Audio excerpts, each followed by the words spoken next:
আসসালামু আলাইকুম প্রিয় দর্শক, আমাদের রেমিটেন্স যোদ্ধা যাদেরকে বলা হয় প্রবাসী, আমাদের প্রবাসী ভাই বোনেরা কিন্তু ইউনূস সরকারের আশা দুরাশাতে রূপান্তরিত করে দিল। কিভাবে সেটাই আলোচনা করব। দেখেন, জুলাই আগস্টে যখন আন্দোলন চলতেছে, আন্দোলন চলাকালীন এক পর্যায়ে কিন্তু প্রবাসীরা রেমিটেন্স বন্ধ করে দিয়েছিল। এটা কিন্তু সত্য কথা। তাদেরকে যেভাবে মিথ্যা প্রলোভন দেওয়া হয়েছিল, মিথ্যা আশ্বাস দেওয়া হয়েছিল, এবং সেই অসত্য তথ্যের উপর ভিত্তি করে আমাদের রেমিটেন্স যোদ্ধারা যে বিশ্বাস স্থাপন করছিলেন যে যদি আওয়ামী লীগ সরকার ক্ষমতাচ্যুত হয় তাহলে তাদের এই যে বিদেশে আসা যাওয়া এবং বিদেশ থেকে যে তারা রেমিটেন্স পাঠান সেগুলো সঠিক কাজে ব্যবহার, মোট কথা মানে আরও ভালো হবে, আরও উন্নত হবে। তাদের এত হেনস্থার শিকার হতে হবে না, তাদের লাগেজ চুরি হবে না, দেশে যা তাদের যে আত্মীয় স্বজন আছে তারা আরও উন্নত জীবনযাপন, নানান ধরনের কিন্তু আশ্বাস দিছিলেন। কিন্তু আওয়ামী লীগ সরকার ক্ষমতাচ্যুত হলো, ডক্টর ইউনূস ক্ষমতা নিল। ক্ষমতা নেওয়ার পর থেকেই প্রবাসীদের যেভাবে অবহেলা করা হয়েছে সেটা কিন্তু গত 17-18 মাসে একেবারে প্রমাণিত। কিন্তু এইবারের যে নির্বাচনটা, ডক্টর ইউনূস কী বলছে যে এইবারের নির্বাচনটা হবে হচ্ছে ঐতিহাসিক, কালজয়ী এবং বিশ্বসেরা নির্বাচন। শুধু তাই নয়, দেখেন ডক্টর ইউনূসের পররাষ্ট্র উপদেষ্টা জনাব তৌহিদ হাসান তিনি কি বলছেন, তিনি বলছেন যে দেখেন, আপনারা ডিসপ্লেতে দেখেন, তিনি বলছেন নির্বাচনের 55% বেশি ভোট পড়বে বলে মনে হয়। তৌহিদ হাসান, এক লাইন একটু পড়ি। এবার নির্বাচনে কিছু লোক ভোট দিতে যাবে না উল্লেখ করে উপদেষ্টা তৌহিদ হোসেন বলেন, এটা সব সময় হয়, প্রতি নির্বাচনের কিছু মানুষ ভোট দিতে যায় না, এবার কিছু বেশি মানুষ ভোট দিতে যাবে কি না এটা আমি বলতে পারি না। 1991 সালের জাতীয় নির্বাচনে 55% ভোট পড়েছিল, তবে এবার নির্বাচনে 55%-এর বেশি ভোট পড়বে বলে আমার মনে হয়। মানে তৌহিদ হাসানের এটা মনে হইতেছে যে 55% ভোট পড়বে। এটা আপনি বলতে পারেন যে হ্যাঁ, তিনি একজন পররাষ্ট্র উপদেষ্টা, এরকম আশাবাদ ব্যক্ত তিনি করতে পারেন। ইসির পক্ষ থেকে কিছু বলা হয়েছে, হ্যাঁ ইসির পক্ষ থেকেও বলা হয়েছে। দেখেন ইসির পক্ষ থেকে কী বলা হয়েছে, এই যে দেখেন ডিসপ্লেতে, ভোট পড়বে 55% ধারণা ইসি আনোয়ারুল ইসলামের। ইসিও তিনিও ধারণা করতেছেন 55% ভোট পড়বে। আমরা কিন্তু এই বিষয়ে একটা ভিডিও দিচ্ছি, যেগুলো ম্যাটিকুলাস ডিজাইন, তারা যেটা বলতেছে সেটাই হয়তো আমরা দেখতে পাবো, হয়তো 2-1% 2-1% এদিক সেদিক হবে। কিন্তু আমাদের প্রবাসী ভাই বোনেরা যে খেলাটা দেখাইলেন সেইটা দেখার পরে আমার কাছে মনে হইতেছে যে হ্যাঁ, আশা দুরাশায় পরিণত হয়ে গেছে। দেখেন, আমি আপনাদেরকে শিরোনামটা একটু পড়ে শোনাই। দেশে এসেছে 3,26,000 প্রবাসী পোস্টাল ব্যালট। মানে প্রবাসীদের কাছে যে পোস্টাল ব্যালট পাঠাইছে সেটা নাকি দেশে 3,26,000। আপনার কাছে মনে হইতে পারে অনেকেই তো ভোট দিচ্ছেন, 3,26,000 পোস্টাল ব্যালট দেশে এসে পৌঁছাইছে, তাহলে তো অনেক। আচ্ছা, তাহলে আপনাদেরকে একটা তথ্য দেই, সেই তথ্যটা হলো আপনারা ডিসপ্লেতে দেখেন। উইকিপিডিয়া আমাদেরকে বলতেছে বাংলাদেশের নাগরিক কিন্তু বিদেশে থাকেন, যাদেরকে প্রবাসী বলা হয়, তাদের সংখ্যা প্রায় 8.7 মিলিয়ন। তার মানে কি প্রায় 90 লক্ষ।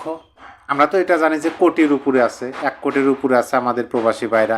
আচ্ছা, আপনি যদি 90 লক্ষ ধরে নেন, তাহলে 90 লক্ষ লোকের মধ্যে কতজন ভোট দিলেন, কতজন ভোটের জন্য আবেদন করছেন, সেই বিষয়টা আপনাদেরকে একটু আমি পড়ে শোনাই। আসন্ন ত্রয়োদশ জাতীয় সংসদ নির্বাচন ও গণভোটে ভোট দিতে পোস্টার ভোট বিডি মোবাইল অ্যাপে নিবন্ধন করা প্রবাসী ভোটারদের 3,26,000 20টি পোস্টাল ব্যালট এরই মধ্যে দেশে এসে পৌঁছেছে।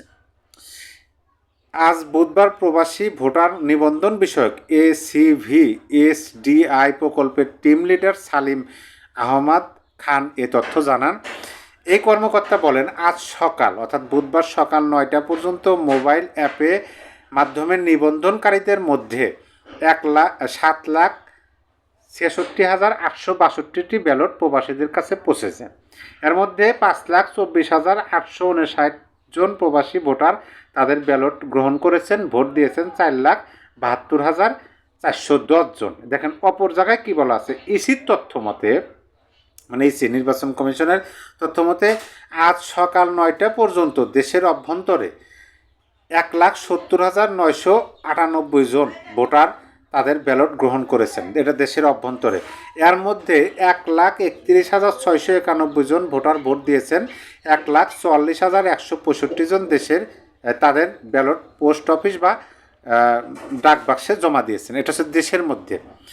দেশের এবং দেশের বাইরে প্রবাসী এবং দেশি মিলে এই যে মোবাইল অ্যাপ, সেই মোবাইল অ্যাপ পোস্টাল ব্যালটের মাধ্যমে ভোট দিতে দেশেও প্রবাসে মিলিয়ে 15,33,684 জন voter postal ballot vote BD mobile অ্যাপে নিবন্ধন করছে। তাহলে মোট কত?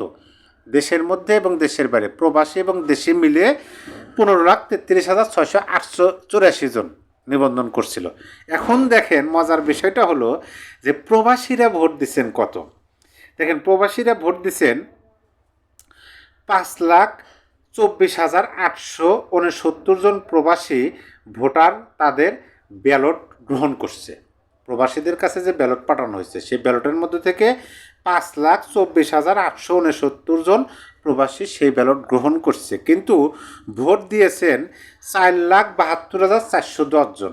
তার মানে যারা যতজন গ্রহণ করছেন তাদের মধ্যেও, মানে যারা ভোট দিতে আগ্রহী প্রকাশ করছেন, নিবন্ধন করছেন, তাদের মধ্যে তারা হলো 7,66,000 মানে পোস্টাল ব্যালট পাঠানো হয়েছিল। এর মধ্যে 5 লাখ গ্রহণ করছে, ভোট দিছে 4,72,000, ধরেন 4,72,410 জন। এই যে 4,72,410 জন প্রবাসী ভোট দিলেন, আর আমাদের প্রবাসীর সংখ্যা কত? প্রায় 1 কোটি প্রবাসী। আপনি যদি উইকিপিডিয়ার তথ্য অনুযায়ী প্রায় 90 লক্ষ ধরেন, তাহলে 90 লক্ষের মধ্যে 4,72,000 আপনি 5 লাখই ধরেন ভোট দিচ্ছে, বেশি ধরেন, আরও কম হতে পারে, বেশি ধরেন, তাইলে 85 লক্ষ প্রবাসী ভোটার ভাই বোনেরা ভোট দিতে অনিচ্ছুক। আপনি ভাবুন 85, তাহলে আপনি যদি 100% ধরেন, 100%-এর মধ্যে 5% প্রবাসী ভোটার দিতে ইচ্ছুক, ভোট দিচ্ছেন, আর 15% ভোট দিচ্ছেন, আর 85% প্রবাসী তারা এই ভোটকে না বলছেন, তারা ভোট দেননি, ভোট দিতে তারা নিবন্ধনই করেননি। 7 লাখ নিবন্ধন করছে, 4 লাখ ভোট দিছে, বাদ বাকি যে আরও 80-85 লাখ তারা ভোটই দেননি, মানে নিবন্ধনই করেননি। তাহলে আপনি একটু মিলেন তো, ডক্টর ইউনূস যেভাবে বলে যে তার ঐতিহাসিক নির্বাচন, কালজয়ী নির্বাচন, বিশ্বসেরা নির্বাচন, বিশ্বের মানুষ তাকিয়ে থাকবে, প্রথম ঝলকেই বাঙালি প্রবাসীরা যে খেলাটা দেখালো, এইটা কি আপনি মনে করেন যে এই নির্বাচনে ডক্টর ইউনূসের আশার মধ্যে আছে, নাকি নিরাশায় পরিণত হয়েছে বা দুরাশায় পরিণত হয়েছে?